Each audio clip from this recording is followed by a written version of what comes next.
अस्सलाम वालेकुम welcome to சாசாஸ் kitchen. இன்றைக்கி நம்ம பிளாக் ஃபாரஸ்ட் பேஸ்ட்ரி தான் பார்க்க போகிறோம். பாருங்கள் எவ்வளோ சூப்பராக வந்திருக்குல. இது செய்கிறதுக்கு 15 நிமிஷம் போதுங்க. பாருங்கள் எவ்வளோ சூப்பராக லேயராக இருக்குல்ல.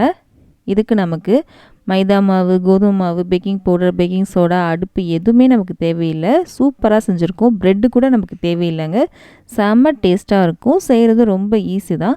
சின்ன குழந்தைங்க ட்ரை பண்ணால் கூட ட்ரை பண்ணலாம். அவ்வளோ சுலபமான ஒரு ரெசிபி தான் இது. இப்போ வாங்க எப்படி பண்ணலான்னு பார்க்கலாம். 1 கப் அளவுக்கு பால் எடுத்து வச்சுருக்கேன். இதில் 1 ஸ்பூன் அளவுக்கு சர்க்கரை சேர்த்துக்கலாம். இந்த பால் காய்ச்சின பால் தான், காய்ச்சி ஆற வச்ச பால் தான் எடுத்திருக்கேன். நல்லா கலந்து விட்டுடலாம். இந்த சர்க்கரை கரைஞ்சா போதும். தனியாக எடுத்து வச்சிடலாம் அந்த பாலை. இது இருக்கட்டும். இதுக்கப்புறம் 1 கப் அளவுக்கு விப்பிங் க்ரீம் எடுத்து வச்சுருக்கேங்க. கேக் அப்படின்றதுனால நான் க்ரீம் யூஸ் பண்ணியிருக்கேன். நீங்கள் ஃப்ரெஷ் க்ரீம் யூஸ் பண்ணாலும் யூஸ் பண்ணிக்கலாம். இதை நாளைக்கு பீட்டர் வச்சு நல்லா அடிக்க போகிறேன். உங்கள்கிட்ட பீட்டர் இல்லை அப்படின்னா நீங்கள் விஸ்க் வச்சு கூட அடிச்சிக்கலாம். அது கொஞ்சம் டைம் எடுக்கும். பீட்டர் அப்படின்னா உங்களுக்கு ஈஸியாக முடிஞ்சிடும் வேலை. நல்லா ஸ்டிஃப் பீக் வர வரைக்கும் நம்ம நல்லா அடிச்சுக்கலாம். விப்பிங் க்ரீம் கடைகளில் கிடைக்குதுங்க. நீங்கள் கேட்டு பார்த்தா உங்களுக்கு கிடைக்கும்.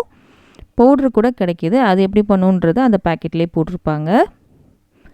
க்ரீம் ரெடி ஆகிடுச்சு. நல்லா ஸ்டிஃபாக இருக்குது பாருங்கள். இந்த மாதிரி தான் இருக்கணும். இப்போ நமக்கு இது ரெடி ஆயிடுச்சுங்க. இதுக்கு அடுத்து என்ன தேவை அப்படின்றத நம்ம பார்க்கலாம். நம்ம இன்றைக்கி ரஸ்க் வச்சு தான் கேக் பண்ண போகிறோம். நம்ம வீட்டு பக்கம்லாம் கிடைக்கும் இல்லையா, இந்த ரஸ்க்கை வச்சு தான் நம்ம கேக் பண்ண போகிறோங்க. நீங்கள் இதுக்கு பதில் ப்ரெட்டு யூஸ் பண்ணாலும் யூஸ் பண்ணிக்கலாம். நம்ம இன்றைக்கி இந்த ரஸ்க் தான் யூஸ் பண்ண போகிறோம்.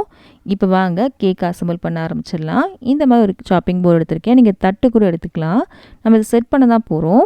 நான் சக்கரை கலந்து வச்சுருந்தோம்ல பால், அதில் இந்த ரஸ்க்கை நல்லா டிப் பண்ணி நல்லா ஊற வச்சுக்கலாம். ரொம்ப நேரம் ஊறின அவசியம் இல்லைங்க. எல்லா பக்கமும் பால் இருக்கணும். இங்கே பாருங்கள், போதும். இந்த மாதிரி வச்சாலே போதும். இப்போ நம்ம செட் பண்ண ஆரம்பிச்சிடலாம்.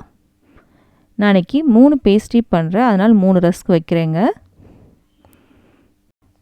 பக்கத்தில் வச்சுருக்கேன்.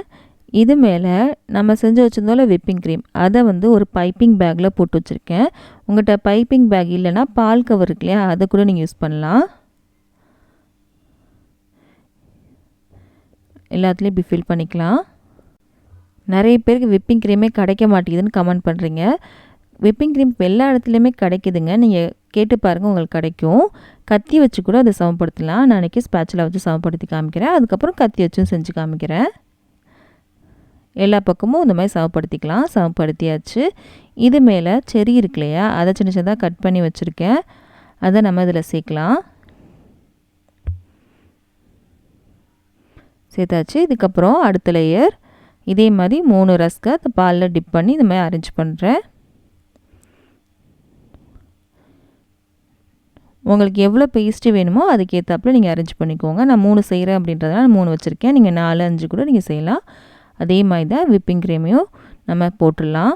போட்டு நம்ம எல்லாத்தையும் ஃபில் பண்ணிக்கலாம். இப்போது அதை கத்தி வச்சு நான் சமப்படுத்துகிறேங்க. சமப்படுத்தியாச்சு. இது மேலேயும் செரி வச்சுக்கலாம்.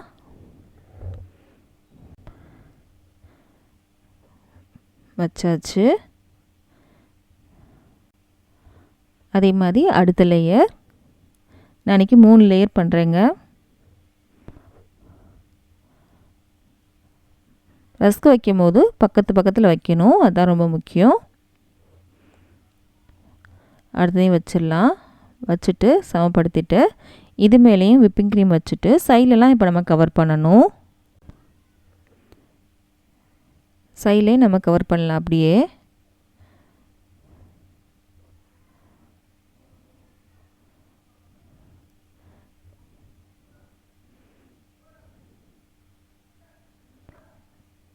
இப்படி எல்லா பக்கமும் நம்ம கவர் பண்ணதுக்கப்புறம் நம்ம பார்க்கலாங்க. எல்லா பக்கமும் கவர் பண்ணால் போதும். பர்ஃபெக்டாக பண்ணலாம் அவசியம் இல்லை. ஏன்னா நம்ம இது மேலே சாக்லேட் வைக்க போகிறோம். அப்போ உங்களுக்கு கவர் ஆயிரும். அதனால் நீங்கள் எல்லா பக்கமும் க்ரீம் வச்சு கவர் பண்ணால் போதும். அப்படி பர்ஃபெக்டாக இருக்கணும்லாம் அவசியம் இல்லைங்க. இதுக்கப்புறம் நம்ம இன்றைக்கி டார்க் அமௌண்ட் எடுத்திருக்கோம். இது உங்கள்கிட்ட இல்லை அப்படின்னா டெய்ரி மில்க் சாக்லேட் இருக்கு இல்லையா, அதை ஃப்ரீசரில் வச்சுட்டு அதுக்கப்புறம் இந்த மாதிரி பண்ணுங்கள். உங்கள்கிட்ட இந்த மாதிரி டார்க் அமௌண்ட்டும் இல்லை, டெய்ரி மில்க்கும் உங்கள்கிட்ட இல்லை அப்படின்னா சாக்லேட் பிஸ்கட் இருக்கு இல்லையா, அதை கூட மிக்சியில் லைட்டாக பொடி பண்ணி எடுத்துக்கோங்க. ரொம்ப பொடி பண்ணக்கூடாது, க்ரஷ் பண்ணி நீங்கள் எடுத்துக்கோங்க. அது கூட நீங்கள் யூஸ் பண்ணலாம். நான் இன்றைக்கி இந்த மாதிரி சாக்லேட் எடுத்திருக்கேன். ரொம்ப பொடியாக இந்த மாதிரி பண்ணிக்கோங்க. இந்த சாக்லேட்டை இந்த கேக்கில் சைடு அந்த மேலே எல்லாத்துலேயும் கவர் பண்ண போகிறோம். இந்த மாதிரி கை வச்சு இந்த மாதிரி எல்லாத்தையும் கவர் பண்ணிக்கோங்க. எல்லா இடத்துலையும் சாக்லேட் இருக்க மாதிரி பார்த்துக்கோங்க. பிஸ்கட் எடுத்தாலும் இந்த மாதிரி பண்ணுங்கள். ஆனால் தான் சொன்னேன், சாக்லேட் போடுறதுனால அப்படி பர்ஃபெக்டாக இருக்கணும்லாம் அவசியம் இல்லை. இந்த சாக்லேட் அவ்வளோ அழகாக இருக்கும் பார்க்கும்போது. இப்படி எல்லா பக்கமும் கவர் பண்ணிவிட்டு மேலேயும் இந்த மாதிரி கவர் பண்ணிக்கலாம். இதுக்கு டர்ன் டேபிள் அப்படிலாம் ஒன்றும் அவசியம் இல்லைங்க. இந்த மாதிரி சாப்பிங் போர்டில் தட்டு கூட நம்ம யூஸ் பண்ணும்போது உங்களுக்கு ஈஸியாக தான் இருக்கும். மேலேயும் அப்படி கவர் பண்ணுறோம். எல்லா இடத்துலையும் சாக்லேட் இருக்க மாதிரி நீங்கள் பார்த்துக்கோங்க. அப்படியே கொஞ்சம் கொஞ்சம் க்ரீமும் தெரிஞ்சால் நல்லா தான் இருக்கும். ரெடி பண்ணிட்டேன். இங்கே பாருங்கள், சைடில் இருக்கலாம் க்ளீன் பண்ணி வச்சுட்டேன். இப்படியே நீங்கள் கட் பண்ணி சாப்பிட்னாலும் சாப்பிட்லாம். நம்ம இன்றைக்கி இதை என்ன பண்ண போகிறோம் அப்படின்னா, பேக்கரிலாம் இருக்கிற மாதிரி நாசில் போட்டு ஒரு சின்ன ஃப்ளவர் மாதிரி பண்ணுறோம். உங்கள்கிட்ட நாசில் இருந்தால் பண்ணுங்கள், இல்லை அப்படின்னா சும்மா பால் கவரில் கூட இந்த மாதிரி பண்ணிங்கனாலும் அழகாக தான் இருக்கும். இது மேலே செரி வச்சுக்கலாம்.